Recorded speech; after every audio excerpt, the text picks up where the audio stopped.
This episode is brought to you by Dubby. Dubby gives you focus and energy without the crash or jitters. It has no sugar, fillers, or artificial dyes. Mix one packet into 8 or 12 ounces of water and stir or shake well.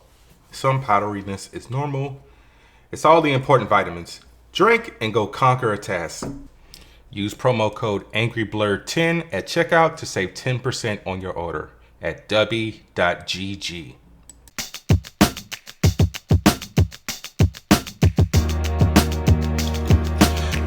Yo, it's your boy Burnard, aka the Scarlet Spider, and welcome to another episode of the Angry Blerd podcast, where I'll be discussing everything nerdy that has happened throughout the week.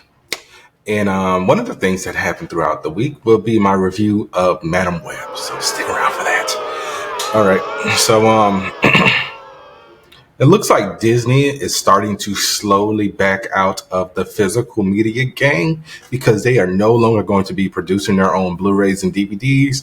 So they allegedly signed a deal with Sony to take over all physical media production going forward. So I don't necessarily know if that's a good thing or a bad thing, but hopefully it doesn't increase the price of Blu-rays and DVDs because they're already about $30-$35 a pop, depending on if you get Blu-ray or 4K.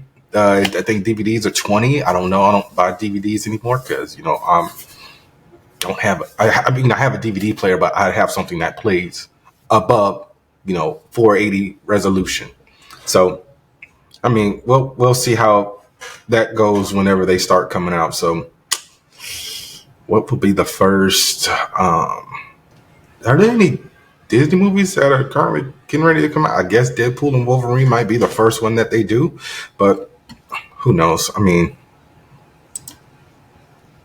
It's just ridiculous at this point. It's like Disney don't want to do nothing besides make money. It's like, nah, we don't want to handle the production of our own stuff. So we're gonna lob that over to Sony to do because we don't want to because we don't want to, and that's all we have to say about that. I don't know why I'm talking like Jeff Goldblum in Jurassic Park. But yeah, so there's that. So Warner Brothers just keeps throwing like things that people want away because they don't think it'll sell well or what. But so there was a Batman Beyond animated film pitched to Warner Brothers. Someone on Twitter called Yuki Demers, who worked on the Spider-Verse animated films. So he posted a tweet. He said, 5 months ago, Patrick Harpin walked into Warner Brothers Pictures and pitched a Batman Beyond animated feature. Before we pitched, they warned us, there's absolutely no way we can do a Beyond movie, but they loved our enthusiasm. We pitched the outline of the entire film, and what started as a never turned into a maybe. Since then, we've been pitching our way up the company, hoping to get the James Gunn. But for now, here's a taste of what we've been cooking. I'm going to actually post the concept art that they posted. And it said, like and share if you want to see a Batman Beyond animated feature in theaters. From writer-director Patrick Harpin, who did My Dad, the Bounty Hunter, and production designer/producer Yuki Dreams from Spider-Man Into the Spider-Verse and Spider-Man Across the Spider-Verse. And honestly, it looks fire, so hopefully it gets done because I would really much like to see this. We got one we got one Batman Beyond movie in 20 years Batman Beyond has been a thing, and that was the Return of the Joker. So can we get some more? Batman, Bruce Wayne has had 58 different animated movies. Even after his series ended, he had the Mystery of the Batwoman movie, which I'm pretty sure it went straight to DVD, but still, just do something, okay? Shit, that's all I ask. Oh, and speaking of Batman Beyond, everyone is excited now because Will Ferrell from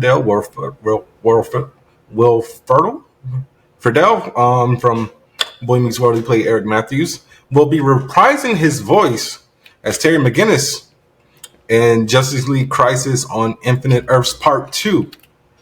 So if you guys have not seen Crisis on Infinite Earths Part 1. I highly recommend it. It was actually pretty good. I should have reviewed it, but I didn't, and that's on me. But it is what it is, sadly. But yeah, so like people found out about that. I'm like, did anybody not watch the trailer for Part 2 till like a week later? I mean, because Terry's in the trailer. But yeah, the internet is hyped up. Everyone's like, Return of the King. My GOAT is back. I want that Batman Beyond movie so bad. Someone posted it. I guess Lil Wayne was on Drink Champs. Oh no, it was I Am Athlete when he was like, "Woo!" saying me the first time Terry said Shway. Announced the Batman Beyond movie already with Will Friedle. Get to it. But yeah, man, I can't wait. It's gonna be fire. Yeah, I like Terry. All right, so this is rumored. Hopefully it's true, but there is a open world Terminator Survivor game that's supposed to be revealed on Leap Day, and it's set between Judgment Day and the formation of John Connor's Resistance. So what would that be between? Honestly, that would really be between Rise of the Machines and Salvation. But I mean, if you want to, I mean, you can say Judgment Day because, I mean, it's the last one James Cameron actually directed, and that's usually where people like to go. But I like Salvation. I didn't like Genesis. I like Dark Fate, although James Cameron didn't direct that when he produced it. Rise of the Machines was okay. Could have been better. Give me a second, guys. I'm going to drink me a little bit of W. So I'm actually sipping on, I'm about to drink some of the W Hydro. So they actually have like their own hydration blend, which is very similar to that one company that has the packets. So this actually give you a bunch of electrolytes if you've been dehydrated or if you just haven't been drinking water all day like me, because I was sitting in bed being a bum watching the Elimination Chamber because there was no way in hell I was going to wake up at 5 a.m. to watch it. And I wore my LA Knight shirt rooting for the dude. And yeah, let me down. He didn't win. Yeah!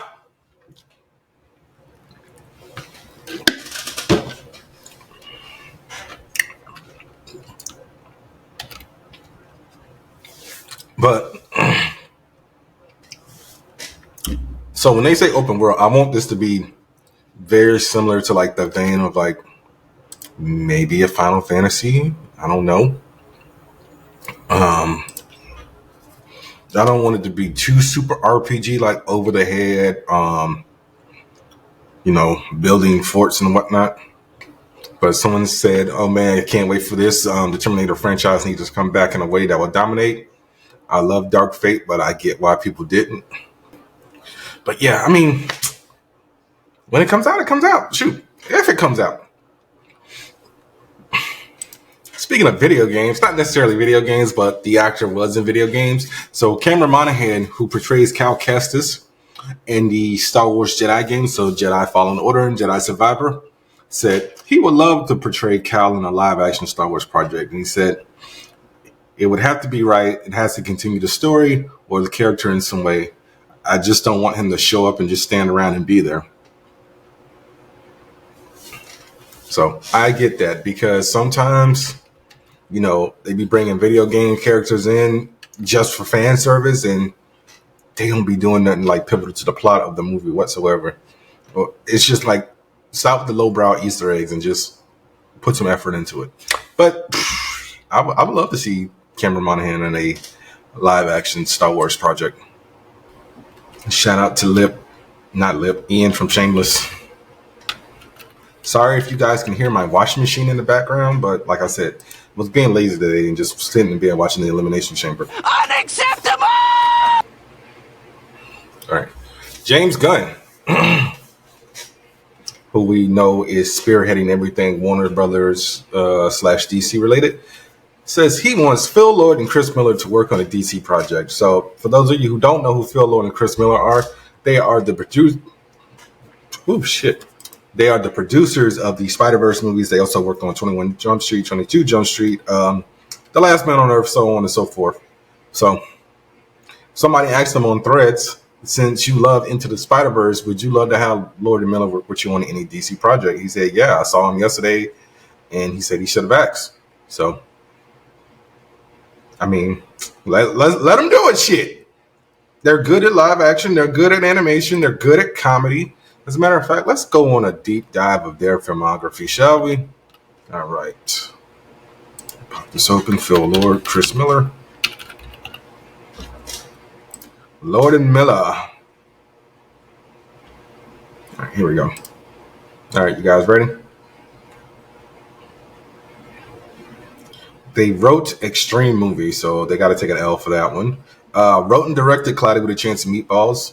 Directed 21 Jump Street. Came up with the story for Cloudy with a Chance of Meatballs 2. I forgot they wrote and directed the Lego Movie, the first one. Directed 22 Jump Streets. Street. I don't know why I said that plural. They executive produced a lot of stuff. So they executive produced Storks, Briggsy Bear, the Lego Batman movie, the Lego Ninjago movie. They executive produced Solo. They were originally supposed to direct that, but they stepped away from that. Like I said, Into the Spider-Verse, wrote and EP'd the Lego Movie 2, EP'd Mitchell's vs. Machines, EP'd America the Movie, the motion picture, EP'd Cocaine Bear Classic. So if y'all haven't seen Cocaine Bear, check that one out. Like I said, they also did Across the Spider-Verse, EP'd Strays. They're working on a movie called Project Hail Mary from Andy Weir, the guy who wrote the book The Martian. And another Lego movie. Then that was movies, TV shows. They wrote on Zoe Duncan, Jack and Jane. Created Clone High. So if you guys haven't checked that out, watch that on Max. They wrote on Red and Meth, or Meth and Red. I always call it Red and Meth, or Meth and Red. Wrote on How I Met Your Mother. Directed and EP'd Brooklyn Nine-Nine. Like I said, The Last Man on Earth. Son of Zorn, Making History, EP'd on Unikitty, the After Party, which was on Apple TV Plus. Good show. It sucks that it got canceled. And also EP'd on Hoops on Netflix. So yeah, shit. If you can get Lord and Miller in there, get him in there. Shoot. So I don't see why not. What is Amy Pascal going to say? No, you can't go work on anything else for the competition. It'd be like, shut up, bitch. Hit him with that good old Samson. Shut up, bitch. All right, so this is a rumor, so bear with me. It's rumored that the fifth Avengers movie will not be called the Kang Dynasty anymore. And that's also going to be due to rewrites and basically creative overhaul for Thunderbolts and Fantastic Four. Said Marvel Studios has faced criticism lately due to a series of movies and television shows with mixed reviews. The leadership at Disney is paying attention to this feedback and implementing substantial adjustments to the upcoming Marvel slate. So yeah, like I said, the biggest change to be undertaken by Marvel Studios, it seems the title for Avengers Kang Dynasty to move away from the titular character Kang the Conqueror. Many fans have been expecting this change given the guilty verdict in Jonathan Majors' assault trial. However, according to the Hollywood Reporter, the studio was looking forward to moving away from Kang ever since Ant-Man and the Wasp Quantumania flopped. I've been saying this for like the past maybe 2 years since I started this podcast 4 years ago. Your shit's flopping because no one's going to the movies. Okay? People are only going to the movies to see like those once in a lifetime movies. It's not, I don't even say superhero fatigue because some superhero movies kind of sort of made a profit, but nothing's making a profit. Think about it. The only two movies that like made money were Oppenheimer and Barbie. Okay? Mission Impossible barely made a profit. Fast X barely made a profit. So it's like saying, but whatever. So yeah, both Marvel Studios tempos next year are also getting touch-ups. The Thunderbolt script is set to be worked on by the Bear showrunner Joanna Kahlo. Eric Pearson, who is one of the writers on Thor, Ragnarok, and Black Widow, will also have a hand in tweaking the scripts of the Fantastic Four. Eric Pearson. Why does that name sound familiar? Let's look this dude up real quick. Eric Pearson. Does he write comics? I feel like he's written comics. No, I'm tripping. He's just written movies. I don't know who I'm thinking of, but yeah, he wrote basically Did he write every single Marvel one shot? So yeah, he wrote The Consultant. That was the one shot that was included, I want to say, in Iron Man 2. Funny thing happened on the way to Thor's Hammer. That was the one for 3.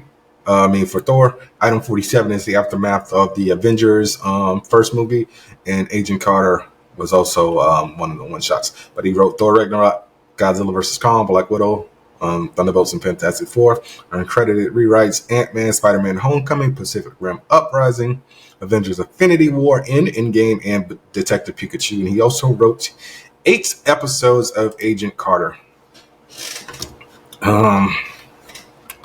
But yeah, I mean, they really got to stop blaming Ant-Man for this, because Disney isn't making money, period.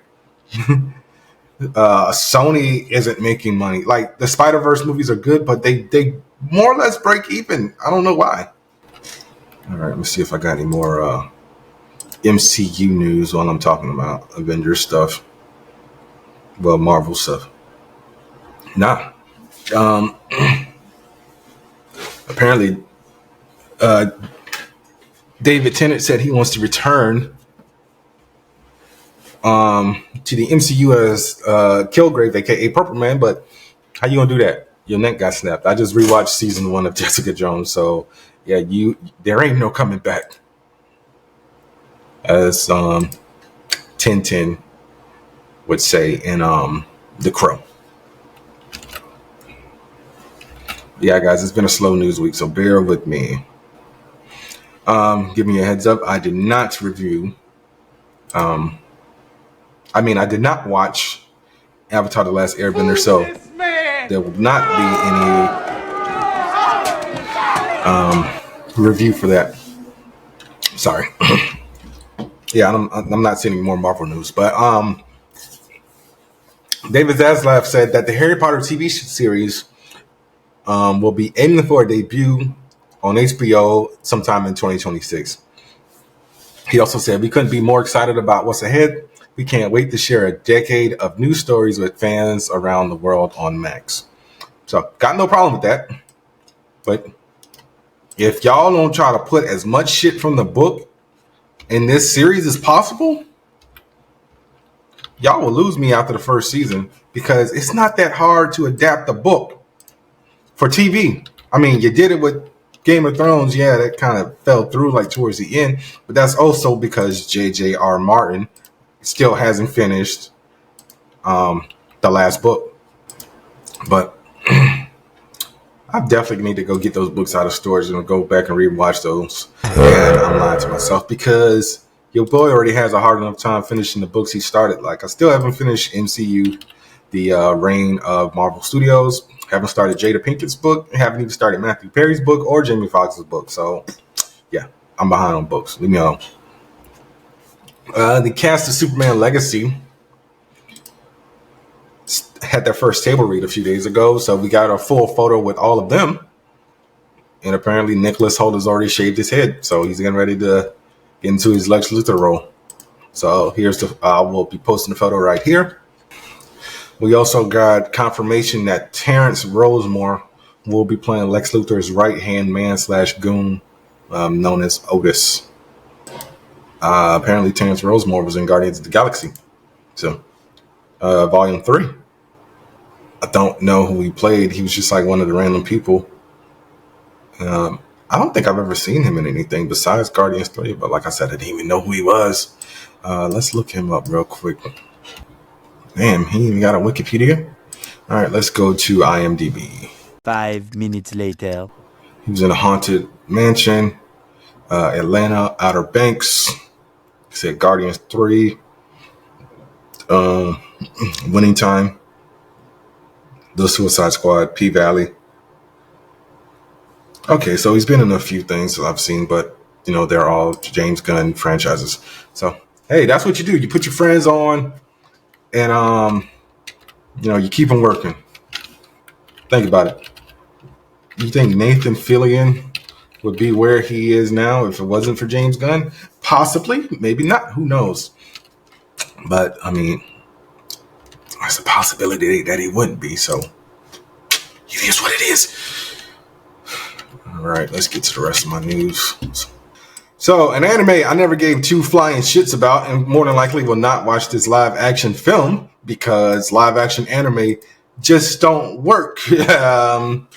See the Attack on Titan movies, Fullmetal Alchemist, Dragon Ball Evolution. So that's actually in the works. And Destin Daniel Cretton, who directed Shang-Chi, is set to direct that. I got no problem with that, but I also don't really care. I mean, it's Naruto. So yeah. I mean, I'll check out the trailer when it comes out, but I'm pretty adamant that I'm not going to see this movie. Ebon Moss-Bachrach was on Jimmy Kimmel Live a few days ago, and he says that he was offered the role of the Thing back in August. I know I said I didn't find any more Marvel news, so leave me alone. I want to talk about Marvel, and I know that this is going to be a situation where you can't say a whole lot. Sure. But you are playing Ben Grimm, the Thing, in the Fantastic Four movie. Yeah. That you can say. Which is, I had an hour-long discussion with one of our writers about this today. Because, Okay. Yeah, I'm interested in it. These are like the characters from my youth, and to play Ben Grimm, it's clobbering time. I mean, this is clobbering time. That's what he says. It's clobbering time. Yeah, it's clobbering time. Ben Grimm from Yancey Street. That's right. He's from Yancey Street. In the Lower East Side. Yeah. Sort of phonically similar to Delancey, but it's sort of an imaginary street. How long have you known you're going to play the Thing? All my life. I found out a long time. I think I found out in the beginning of August. I was walking. Yeah, I was taking a walk in the city. I went to Italy to pick up some stuff for dinner on 23rd Street over there, and then I was taking a walk, and this is in the middle of the writers' strike. And I think I go, yeah. So I got a call from my agents. I was just, I wasn't thinking about work at all, because writers were striking, and then actors were probably going to strike, and then they said, oh yeah, they asked you to play the Thing. And I remember because I was on 5th Avenue and 21st Street, and I was so shocked and was walking by, and by the next thing I realized I was right in front of Astor Wines. So I went in and bought a bunch of mezcal.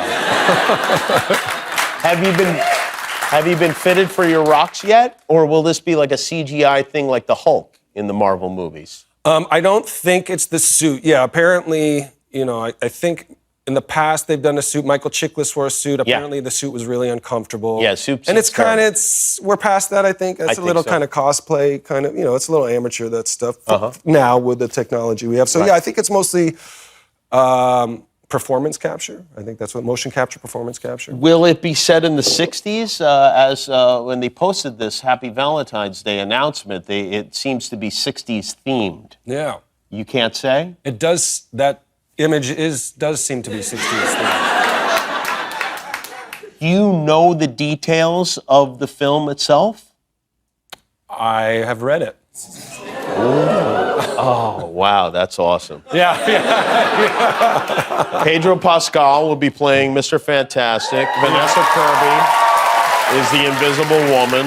Yeah. Joseph Quinn is Johnny Storm, the Human Torch, and you're the Thing. Do you know all these people? Have you met them all? I have not met Vanessa. There is a group text. There is? Yeah. You've not met Vanessa. Maybe you haven't. She's invisible, and you just don't know you have met her. Oh. You know what? It's possible. It is, yeah. No, Pedro started a group text a couple days ago. Does it have a fun name? It has his name. I have his number, so it says Pedro Pascal, and then there's 2 + 4 numbers. I don't know which one's Vanessa and which one is Joseph. Yeah, you're going to need a name of some kind. But everybody said something. Everyone's put a little image or a sticker or, a GIF or something out there. So people are invested, I guess. Yeah, well, sure. If you're stickering and you're putting up GIFs, then you are definitely... Yeah, no one's being coy. Everyone's shut up. It's nice. It's nice. Yeah. Well, that's very exciting. Congratulations. That's just unbelievable. And well-deserved. Yeah. And good luck at the SAG Awards this weekend. If you haven't seen The Bear, you should watch it. All episodes of The Bear are on Hulu now. Ebon Moss-Bachrach, everybody. We'll be right back. Oh, this is one. Amazon got hit with a class action lawsuit over the raising the profit by saying that that it's deceptive to charge customers $3 extra after advertising Prime was commercial free for years, and now that's due to the fact that subscribers must now pay extra to get something that they already paid for. And I would love to be a part of this suit. I would love to be a part of this lawsuit because, yo, Jeff Bezos, stop being greedy, nigga. Fuck you! I'm over it. We're all over it. Now, if we all just canceled Amazon, which I've been trying to get people to cancel Netflix and shit for years, so I don't even know why I'm talking out my ass right now. But yeah, it would be nice if we could all fucking unite and just, you know, tell these streamers to shove it up their asses. But it sounds good, but it ain't gonna happen. Speaking of Amazon Prime, we also got a release date for season 4 of The Boys. So The Boys will be back on June 13th of this year, and we will have a 3-episode premiere of that. Hopefully this picks up. It's supposed to be picking up right where Gen V ended. So get ready for a Gen V rewatch if need be. But that's up to you. I don't remember if I gave you guys the release date for season 2, part 2 of Invincible, but that will be back on March 14th. Warner Brothers is allegedly DC Studios is reportedly developing a Untitled animated feature based on the Jurassic League comic that came out, I want to say like the end of 2022, like halfway between 2023. So this was like a 6-issue miniseries that takes place in the Jurassic era. And obviously, based off the name, everyone in the Justice League is some type of dinosaur. So it is a prehistoric version of Earth that sees heroes and villains as dinosaurs, with James Gunn to produce and Brian Lynch to write the script. I tried to read the comic. I wasn't a fan of the art style. If the art style on the film, if this is actually true, is slightly different, then cool.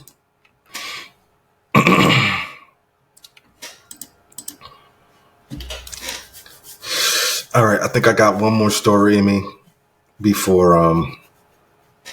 Let me just talk about this one real quick. Can Hollywood please get some new ideas? Because some things should not be touched. And one of those is Lionsgate. They're looking to do a modern day remake of American Psycho. So American Psycho came out in, I want to say 2000, if I'm not mistaken. It's like 2000, 2001. I'm going to double check this real quick. And the movie takes place in the 80s. And Christian Bale knocked that movie out the park. It's actually on the shelf. And it's actually based off of a book. Okay, so in 2000, this movie was released. Yeah, and then the novel came out in 1991. No one saw the sequel, which was straight to DVD or straight to video with Mila Kunis in it. So yeah, the book came out in 1991. The movie ain't even 30 years old yet. It's just like, yo, can we please stop remaking shit that was done within like the past 30 years?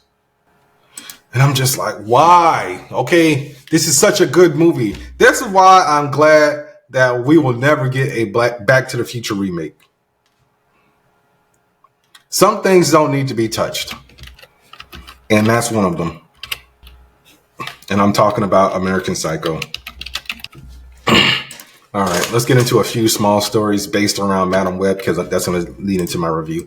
So, don't know if this is old news yet, but the last time I checked, Dakota Johnson was doing an interview with Magic Radio, and she said that she didn't see Madam Web yet. She said, I don't know when I'll see it, but I'll see it someday. So this is like kind of like along the lines of like Taraji P. Henson. Not quite, but almost there, like talking about The Color Purple before The Color Purple was released. It's like, you didn't even bother to see your own movie. Then you go to the red carpet. Are there photos of her on the red carpet? let's look this up real quick. Dakota Johnson. She's at the red carpet, but she didn't go into the movie. So I don't know if this interview was recorded before the film came out or what, but it's like, yeah, nope. Just shut up sometimes. Shut up. Silk Spider Society, which was the Prime Video Spider-Man spinoff series, is reportedly on pause, despite saying that it's in active development. And this basically comes after the release of Madam Web, which, Bob, we all know, flopped at the box office. I mean, Bob Marley, One Love beat Madam Web. And that's not a diss to Bob Marley, One Love, but bio movies rarely do that well. Like, I think, like, the last one to, like, make a shit ton of money might have been Ray with Jamie Foxx. Because no one saw Respect with Jennifer Hudson about Aretha Franklin. Oh, small bit of news before I get into the Madam Web review. Blumhouse apparently canceled a Truth or Dare sequel starring Lucy Hale and Tyler Posey at the last minute. And I could have sworn Tyler Posey's character died. It's been a minute since I watched Truth or Dare. I know Lucy Hale lived, but yeah. So let's get into this review of Madam Web. Okay, so Madam Web is directed by S.J. Clarkson, who I told you last week directed a lot of TV shows, which included Jessica Jones, Doctors, as I said, Life on Mars, Heroes, Dexter, Ugly Betty, House, Banshee, Smash, Bates Motel, so on and so forth. Stars Dakota Johnson, Sydney Sweetie, Isabel Merced, Celeste O'Connor, Tahar Rahim, Mike Epps, Emma Roberts, and Adam Scott. And here we go. I ain't got nothing good to say about this movie. Well, that's a lie. Let me rephrase that. I ain't got nothing good to say about Dakota Johnson in this movie because, honestly, I don't think I've ever seen anything with Dakota Johnson in it. But if she acts the way she acted in this movie, I'm glad I've never seen anything with Dakota Johnson in it. Let's actually go to her filmography real quick. Apparently, she played a character named Amy Ritter in The Social Network. So apparently I lied and I did see something with her in it, but don't remember her in that. Honestly, apparently she was also in Need for Speed. So I've seen 3 movies all together now, including Madam Web with her in it. Yeah, I'm looking at her filmography. I honestly did not know about this. Okay, 4. God damn, she was in 21 Jump Street. Didn't see the 5-year engagement, but honestly, I didn't know who the hell she was until the first 50 Shades movie came out. But yeah, looking at her filmography, other than that, didn't see a goddamn thing, and I have no regrets. Don Johnson's daughter, who we all know as Nash Bridges, or Sonny Crockett on Miami Vice. But yeah, this movie, It stinks. save yourself some time. Don't even watch it when it comes out on streaming. Don't go the other route. Just please ignore this movie whatsoever, because this shit here is literally shit. All right, so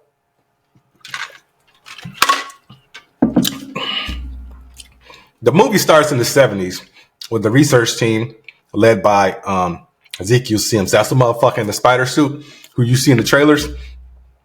And his pregnant partner, Constance Webb, who is Cassandra's mother, if you didn't figure it out, who are looking for a rare species of spiders with healing properties. So Constance finds the spider, and Ezekiel just basically betrays everyone and just, shoots everyone.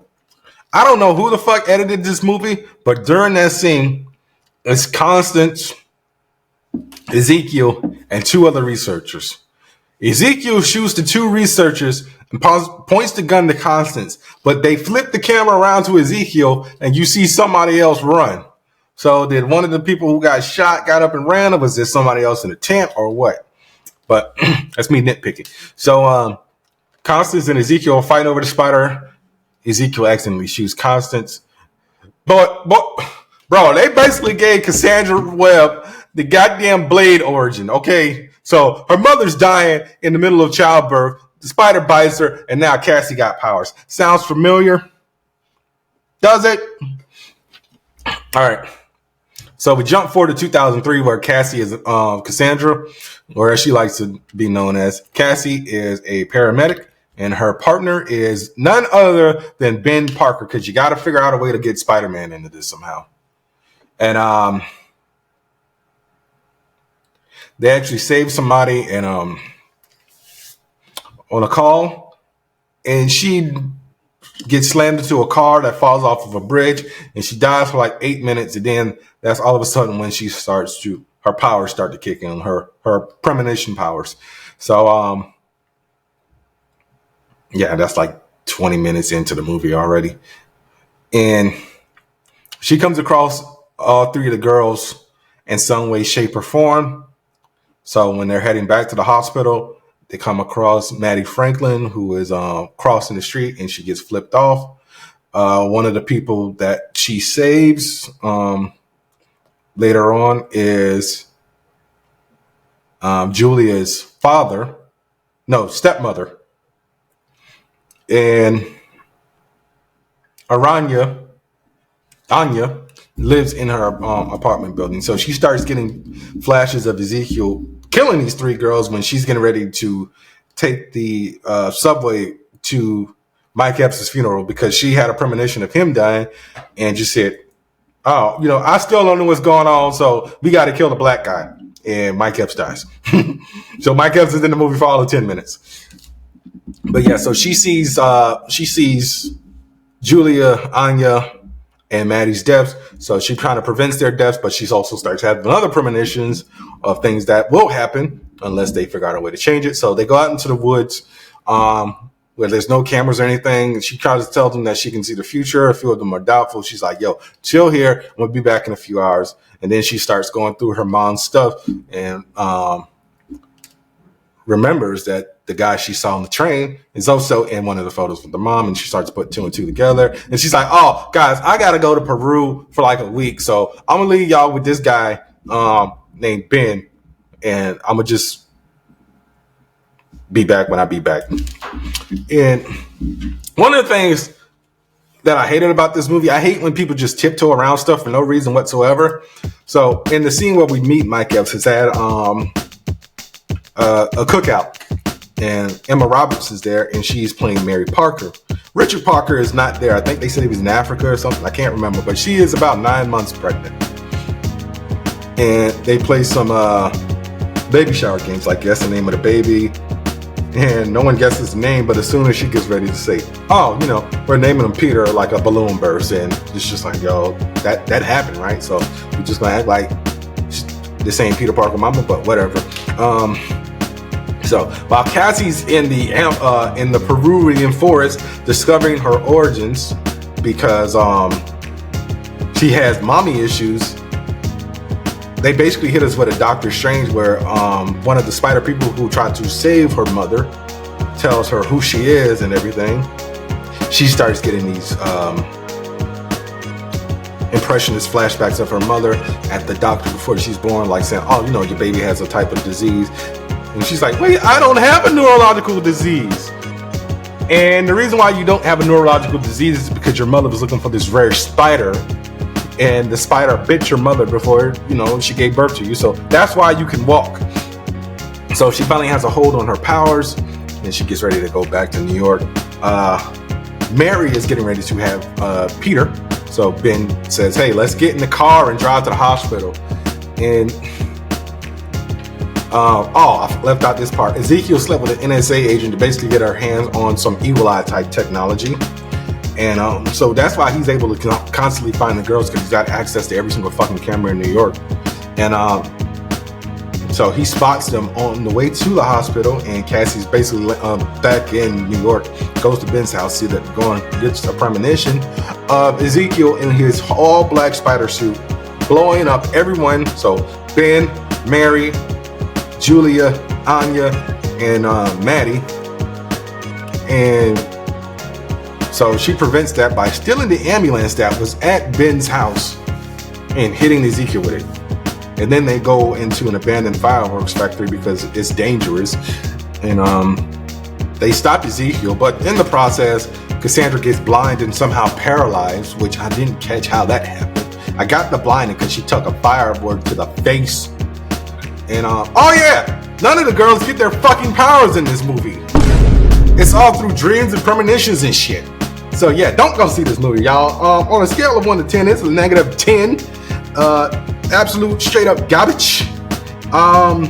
Only good thing, like I said, was Isabella Merced, Celeste O'Connor, and Sydney Sweeney. They were like the only good things.